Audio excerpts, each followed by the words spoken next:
Oke, kembali lagi bersama gue, Tanto Japa, dan juga narasumber gue yang paling kece, yang paling ganteng, setangerang raya tentunya, khususnya di Karang Tengah Keren.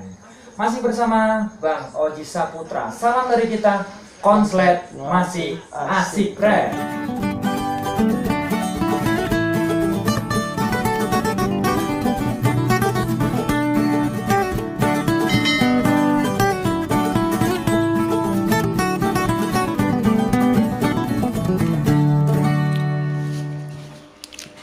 Oke, friend. Kali ini kita mau ngebahas lovebird gacor di rumah, melempem di gantangan. Nah, ini banyak banget nih, Bang. PR yang mungkin banyak juga pertanyaan gini. Bang, burung gua di rumah gacor. Tapi kenapa pas di gantangan nggak gacor? Bang, burung gua bunyi terus nih siang malam di kamar mandi. Tapi kenapa pas di gantangan enggak mau bunyi? Di kerodong gacor, Bang, sampai dibawa ke gantangan. Tapi kenapa pas dibuka kerodongnya digantang kenapa nggak mau bunyi? Nah, sebenarnya kejadian-kejadian kayak gini nih PR-nya apa sih, Bang? Permasalahannya tuh? Sebenarnya PR-nya banyak tentang kalau kayak gitu. Benar-benar kita harus memahami lovebird-nya ibaratnya gitu ya kan. Ini ibaratnya banyak lah ibaratnya. Bisa itu burung nggak punya pasangan, Tanto. Jadi di lapangan itu galau. Mungkin lagi ada yang diproses konslet, cuman udah keburu-buru digantangin, ya kan. Ada yang di atas ibaratnya kurang mapan, burung baru ibaratnya ya kan, nggak nyaman ibaratnya, entah dia takut sama ini ibaratnya biasa di rumah itu tenang ya kan, pasti kita bunyiin burung itu kita tenang, nggak bunyi kita pindah, biasanya kan di rumah begitu ya kan. Ya mungkin kalau di gantangannya itu, jadi ya solusinya kalau yang pertama yang ini kan belum punya pasangan ya, solusinya ya dipasangin ibaratnya ya kan. Kalau yang kedua itu harus banyak-banyak kondangan lah Tanto. Karena kan apa, kurang jam terbang lah ibaratnya ini kan, burung jarang diajak jalan-jalan ya, ini ya harus sering-sering kondangan. Kalau yang ketiga itu kita harus pinter-pinter baca gantangannya, ibaratnya burung kita itu takutnya sama apa. Kan biasanya gitu ya kan, oh dia kalau di rumah nih ada gerobak dia takut, entah yang lain-lain ya kan. Nah kita cari gantangannya, ibaratnya gantangannya yang paling sudut atau yang tengah atau yang apa ya kan, kayak begitu ibaratnya. Jadi cari mapannya. Kalau biasanya juga birahinya drop Tanto. Oh, birahinya drop. Kaget, burung nggak pernah dibawa-bawa, tahu-tahu dibawa ke lapangan dengan suasana beda ibaratnya, itu drop burung. Jadi gitu, banyak apa ya PR-nya ibaratnya ya kalau burung kayak gitu. Jadi kalau burung single itu kan, anggaplah ini single, kejadian kayak gini kan sebenarnya banyak. Sebenarnya konslet juga ada ya, Bang, yang kayak gitu kan ya. Udah ngunci di luar pun juga begitu di dalamnya pas di gantangan nggak ngunci gitu kan, ada juga, Bang, ya, bangun-bangunan. Apalagi burung vector. Kadang gacor di rumah, keluar durasi di atasnya begitu gitu. Jadi kalau trouble-nya nggak jalan di gantangan itu posisinya karena nggak punya pasangan. Kalau yang single ya. Kalau yang single, karena dia nggak punya pasangan, jadi nggak tenang gitu, galau ibaratnya. Dia digantungin di tengah-tengah lovebird, sedangkan dia seringnya sendiri ibaratnya gitu kan. Jadi kaget ibaratnya, kayak kita seringnya di dalam rumah, tahu-tahu kita ke pasar, kita kaget, kita mau kemana nih ibaratnya gitu, bingung, nengok sini salah, jadi takut lah ibaratnya gitu. Nah, kalau pakai sistem tempel misalkan nih, Bang, misalkan nih kita pakai sistem tempel, cuma tujuannya mungkin banyak juga teman-teman yang pakai sistem tempel cuma urutannya nggak menuju ke konslet misalkan, tapi hanya untuk lomba misalkan gitu. Nah, itu bisa nggak bang pakai sistem tempel kayak gitu yang ada temennya, kemudian pakai sistemnya cuma setahap hanya di penggacoran doang. Yang penting pas dipetel gacor, pas dipetel gacor.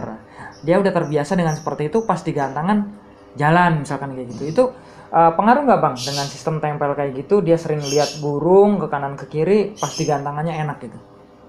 Pengaruh. Saya pernah punya burung gitu menggantang. Burung di rumah enak, digantang nggak mau kerja. Itu saya dapat ilmu dari dia. Tempelannya dia itu saya selalu bawa ke gantangan. 2 burung saya punya itu. Oh tempelannya sampai di bawah tuh? 1 burung. Pasti di pedok itu saya tempelin dengan tempelan dia di rumah. Padahal itu bukan pasangan dia yang nganter. Pasangan dia di rumah, tapi dia kalau ke lapangan saya pakai tempelan dia di rumah. Yang koloninya itu ibaratnya jajar-jajarannya ya kan. Sistem tempelnya. Iya, saya pakai dia. Jadi dia merasa nyaman di pedok. Jadi kayak di rumahnya dia, ya dia ketemunya ini. Jadi di pedok itu saya tempel dia terus, ibaratnya gitu. Jadi sampai tempelannya itu di bawah ya? Saya ibaratnya saya pikir ini burung dulu ini penakut teman-teman. Kalau dia sendiri dia penakut. Kita bawa sendiri penakut. Iya, kita bawa sendiri dia gerabagan aja. Makanya saya ngakalin kayak begitu. Coba nih saya bawa temenannya dia di rumah, cuman yang paling sering saya tempelnya sama dia. Biasanya kan ada misalnya di jajar 5 ada yang sering ketemu tante kan sama dia, itu dia saya bawa. Jadi dia di pedok nyaman, yang sini makan dia ikut makan. Jadi dia ngikutin. Ya lama-lama dia ikut, jadi mapan sendiri. Jadi biasanya kan burung itu tante gara-gara di pedoknya nggak nyaman, jadi digantang pun jadi kaget. Tapi kalau di pedoknya nyaman, kita bener-bener bikin nyaman di pedok, diganteng bunyi. Nah, itu mungkin ini bang ya apa lovebird yang lulusan STM bang ya. Kalau dia sendirian nggak berani, kalau beramai-ramai dia berani. Gitu. Saya pernah punya 2 lovebird kayak gitu konslet. Jadi setiap gantang itu saya bawa kandang itu 2, pasti saya bawa 2. Jadi teman-teman ada yang lihat lah, kalau yang kenal saya pasti saya pernah ngeluarin burung kayak gitu. Nah ini gue sendiri bang kan suka iseng-iseng juga kalau gue lagi libur tuh ya, gue suka gantang juga gitu pas gantangan gue libur. Ini gue terapin pakai sistem tempel nih. Ini burung masih packer nih bang, pakai sistem tempel. Cuma ini burung kan udah ketahuan adanya di pola 45. Kemudian burung ini maunya ada di titik 0. Burung kena air bunyi, kena air bunyi. Nah, pakai sistem tempel, nggak pernah dikerodong, nggak pernah kayak gimana. Begitu gua mau gantang, cukup burung gua kerodongin sampai gantangan. 2 sesi sebelum naik, gua semprot. Setengah kering, siap digantang, burung pasti bunyi. Nah ini maksudnya dalam proses seperti itu kan, ini ada tempelannya nih bang. Emang tadinya burung sendiri nih. Burung sendiri, kalau digantangin trouble-nya banyak bang. Begitu ketemu balibu, ngepak, dia suka ikut jadi ngepak bang. Ketemu jantan dia jadi ngapal. Jadi trouble-nya tuh banyak. Nah semenjak gue pakai sistem tempel kayak gitu, gue lombain, ini mengurangi lah titik masalahnya itu berkurang gitu. Jadi dengan sistem penggacoran tadi, kalau factor yang mau dengan sistem tempel hanya sekedar gacor kemudian dilombain, nyari titik gacornya kan pas di rumah tuh bang. Nah gue nyari titiknya itu. Ini burung pas mau gacor diapain dulu nih? Oh ternyata burung gue mau gacornya pas lagi kena air nih. Jadi nanti basahinnya jangan dari rumah, basahinnya pas di gantangan aja. Gue tandain nih, gue nyampe ukur nih bang. Gue pakai stopwatch. Setelah dipetel, gue diemin nggak bunyi. Pas gue semprot bunyi nggak? Oh ternyata pas disemprot dalam waktu 10 menit dia bunyi bang. Oh berarti kan sekitar 2 sesi nih gitu. Kalau ini ada juga gini bang, misalkan burung vector, misalkan ini kita ngomongin burung yang digantang di rumah ini gacor, di gantangan melempem. Misalkan burung yang sendiri full kerodong tanpa pasangan, ada juga kan yang jalan bang ya, ada juga yang jalan. Nah ini jangan nanti kita obrolan ini diputar balikan, wah gue sendirian bisa jalan kok. gue di full kerodong di rumah nggak ada temennya bisa jalan kok. Gue juga ada yang seperti itu gitu kan. Tapi kan kita ngomongnya tipikal yang berbeda. Kita menganalisa burung yang posisinya nggak jalan mungkin nggak ada pasangannya. Nah ini kalau burung yang sendirian tapi jalan, ini kalau menurut Bang Oji mentalnya udah kebentuk apa burung jujur atau gimana Bang? Ya burung mapan Bang Tok. Burung mapan. Jadi itu sering dibawa kemana-mana ibaratnya itu burung. Emang biasanya burung begitu itu tipenya vektornya kencang banget teman-teman. Vektornya kencang. Jadi saya nyebutnya itu burung kalau kayak gitu itu ikan cupang teman-teman. Ikan cupang. Saya sering bilang kayak gitu, ini rawatannya ikan cupang. Ditutup sendiri, sewaktu ketemu musuh dia ngantem gitu. Ya, jadi dia itu ibaratnya kayak burung aduan ibaratnya gitu ya kan, kayak murai kayak apa. Jadi ya tipenya ada yang kayak begitu biasanya burung. Jarang mau rame-rame, maunya sendiri. Biasanya cuman sendiri itu di rumah. Ya ibaratnya di rumah itu apa? Tanpa ada burung itu lebih maksimal biasanya. Satu rumah satu burung. Iya, biasanya lebih maksimal. Jadi apa? Ketemu burung kangen nih ibaratnya. Jadi dia pengen menunjukkan perform dia gitu ya. Ada yang kayak gitu. Gue pernah nyolok di lapangan nih Bang. Burungnya tipikalnya sama kayak gitu. Sayangnya sebelum gua nyolok ini gua nggak nanya gitu di rumah burung ini ada berapa. Lah gua ngelihat perform dia waktu digantang, burung ini ngekek tuh di sudut mana aja yang ngekek dia ikut Bang. Misalkan dia ditaruhnya di nomor 25, 01 bunyi dia ikut bunyi. 01 berhenti dia ikut berhenti. Nanti yang di 06 narik dia ikut narik. Ntar yang di 70 narik dia ikut narik gitu. Jadi burung ini ngikutin segantangan. Iya. Pas gue colok, gue beli, gue bawa pulang, maksimal berapa bulan lah waktu itu gitu. Karena burung di rumah itu banyak, dia bocor nih di rumah nih Bang. Bocor terus pas digantangan tuh nggak maksimal. Nah, selidik menjelidik gue tanya lagi ke si pemiliknya tadi. Kenapa kok burung setelah di rumah gue justru performnya turun? Yang tadinya poinnya mungkin bisa sampai ribuan, ini kok cuma ratusan. Kenapa nih permasalahannya? Nah, coba lagi dikulik sama dia gitu kan. Nah, ternyata pas di rumah dia maksimal lagi Bang. Nah, lah di rumah dia kok maksimal, di rumah gua nggak maksimal. Apa rawatannya berbeda? Padahal angkanya udah sama terus. Ternyata itu di rumah gua banyak burung, di rumah dia cuma satu burung. Nah, di situ ketahuannya Bang. Oh ini berarti burung ini emang maunya satu rumah satu doang. Ada yang kayak gitu burung. Itu permainan lobet mundur lagi ke 5 tahun mungkin berapa tahun ya. Dulu kan mainnya kayak begitu. Betul. Nah, ya. Saya dulu ya main kayak begitu. Untuk melihat burung di rumah kita takut. Jadi kita taruh di belakang sendiri burung. Jadi ketemu burung lagi itu jadi lomba aja ibaratnya gitu. Jadi maksimal kerjanya. Ada yang gitu. Ada yang kayak gitu ya tipikalnya. Cuman kalau untuk sekarang tuh buat main burung kayak gitu susah. Karena sampingnya itu burung udah nggak tempur ya kan? Iya. Jadi kita pakai burung tempur, ya sistem ikan cupang itu ketemu langsung tempur, sampingnya nggak tempur ya dia nggak bakal tempur. Jadi gitu. Sekarang susah main burung kayak gitu. Makanya kan banyak burung vektor yang nggak mau ketemu burung konslet. Karena dia nggak ngekek. Karena konslet nggak vektor lagi. Ya nggak Bang? Kalau vektor pasti maunya ketemu sama burung yang ngebreed juga. Sama yang cek pasti ngekek gitu. Kalau yang tak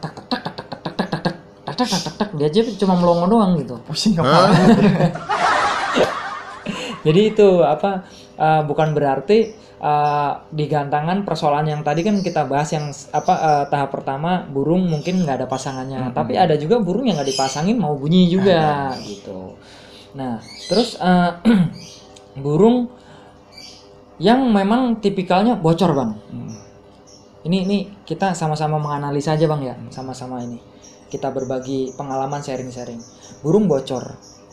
Kalau burung bocor kadang-kadang ketemu burung ngecerik, ngoek, dia langsung ngekek. Sehingga burung ini tenaganya tuh sering habis di rumah. Begitu digantangan dia ngempos. Ataupun juga sebaliknya, di rumah udah nggak ada burung, udah disinggilin bener-bener single. Kemudian pas di lapangan nunggu sesi ketemu burung-burung dia udah ngekek duluan, deng deng deng deng deng deng deng deng, di atasnya ngempos. Makanya kan ada juga yang main burung sampai misahnya ke ujung utara bang, Iya. ya nggak bang? Apa kemana gitu. Karena emang burung yang single nggak dipasangin, otomatis begitu ketemu burung kedengeran suara aja dia langsung bunyi bang. Langsung bunyi. Ada. Makanya saat ini era sekarang ini ya paling praktis burung dipasangin bang ya. Dibareng-barengin, dijejer-jejer gitu. Heeh. Nanti kalau sudah gacor ya dipasangin. Itu bikin burung ya, rajin bunyi om Danto ibaratnya. Iya. Ya dari pengalaman sih ibaratnya ya. Ilmu dari dulu ke sini ya benar-benar berubah drastis ibaratnya. Betul. Main burung. Jadi kalau dulu itu mainnya single, jenis kelaminnya betina. Kalau sekarang burung pasangan mainnya jantan. Iya. Berputar berapa derajat itu Iya. kalau sekarang udah main burung. Dulu gue pernah bawa burung. Itu sampai ngumpet-ngumpet bang. Karena burung ini tipikalnya bocor. Kalau sekali ngebreed langsung nembang. Nah, nunggu sesi tuh diumpetin kemana-mana, colok pakai sedotan biar nggak bunyi kayak gitu. Nah sekarang sih udah enak gitu, udah tahu metodenya, YouTube udah banyak, tutorialnya udah banyak. Kalau dulu kan di YouTube ini jarang yang ngebahas tentang settingan burung. Kita bener-bener datang ke orang-orang yang memang pemain yang udah paham tentang lovebird kadang-kadang bang ya. Kita sampai kemana kalah. Boleh berbagi bang, boleh cerita lah di sini. Bang Oji untuk belajar lovebird pernah sampai di mana bang? Yang jauh itu kan pernah cerita juga tuh sama saya itu. Ya kemana-mana lah ibaratnya ya. Sepulau Jawa pernah saya datang ibaratnya untuk bisa jadi kayak begini ibaratnya. Ya saya makasih lah ibaratnya yang teman-teman saya yang udah ngajarin saya ibaratnya kan gitu. Ibaratnya yang senior saya yang di atas saya lah ibaratnya. Saya makasih ibaratnya. Berarti udah melalang buana bang ya? Ya alhamdulillah karena lovebird saya tahu Pulau Jawa ibaratnya hampir dari ujung Pulau Jawa sampai ujung Pulau Jawa saya sudah pernah. Itu kalau kayak gitu kan nginepnya sampai berhari-hari, sampai berbulan-bulan gitu. Itu nggak ini bang, nggak dicariin sama orang tua itu bang? Oh, enggak. Kan apa ya, bujang kan bebas. Oh bebas ya. Jadi bukan kalau istilahnya, kalau sekarang kan istilahnya sultan itu bebas. Kalau Bang Oji bujang itu bebas. Asik.